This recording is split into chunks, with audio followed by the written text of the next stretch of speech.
एक वृद्ध व्यक्ति अपने बहू बेटे के यहाँ शहर रहने गया। उम्र के इस पड़ाव पर वह अत्यंत कमजोर हो चुका था, उसके हाथ कांपते थे और दिखाई भी कम देता था। वो एक छोटे से घर में रहते थे, पूरा परिवार और उसका 4 वर्षीय पोता एक साथ डिनर टेबल पर खाना खाते थे। लेकिन वृद्ध होने के कारण उस व्यक्ति को खाने में बड़ी दिक्कत होती थी। कभी मटर के दाने उसकी चम्मच से निकलकर फर्श पे बिखर जाते तो कभी हाथ से दूध छलककर मेजपोश पर गिर जाता। बहू बेटे 1-2 दिन ये सब सहन करते रहे, पर अब उन्हें अपने पिता की इस काम से चिढ़ होने लगी। हमें इनका कुछ करना पड़ेगा, लड़के ने कहा। बहू ने भी हाँ में हाँ मिलाए और बोली, आखिर कब तक हम इनकी वजह से अपने खाने का मजा किरकिरा रहेंगे, और हम इस तरह चीजों का नुकसान होते हुए भी नहीं देख सकते।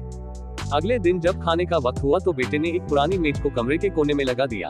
अब बूढ़े पिता को वही अकेले बैठकर अपना भोजन करना था। यहाँ तक कि उनके खाने के बर्तनों की जगह एक लकड़ी का कटोरा दे दिया गया था, ताकि अब और बर्तन न टूट फूट सके। बाकी लोग पहले की तरह ही आराम से बैठकर खाते और जब कभी कभार उस बुजुर्ग की तरफ देखते तो उनकी आंखों में आंसू दिखाई देते।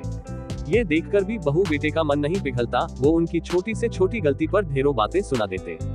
वहाँ बैठा बालक भी यह सब बड़े ध्यान से देखता रहता और अपने में मस्त रहता। एक रात खाने से पहले उस छोटे बालक को उसके माता पिता ने जमीन पर बैठकर कुछ करते हुए देखा। तुम क्या बना रहे हो? पिता ने पूछा। बच्चे ने मासूमियत के साथ उत्तर दिया, अरे मैं तो आप लोगों के लिए एक लकड़ी का कटोरा बना रहा हूँ, ताकि जब मैं बड़ा हो जाऊं तो आप लोग इसमें खा सके। और वो पुनः अपने काम में लग गया।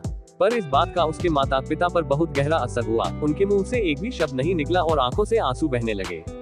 वो दोनों बिना बोले ही समझ चुके थे कि अब उन्हें क्या करना है। उस रात वो अपने बूढ़े पिता को वापस डिनर टेबल पर ले आए और फिर कभी उनके साथ अभद्र व्यवहार नहीं किया।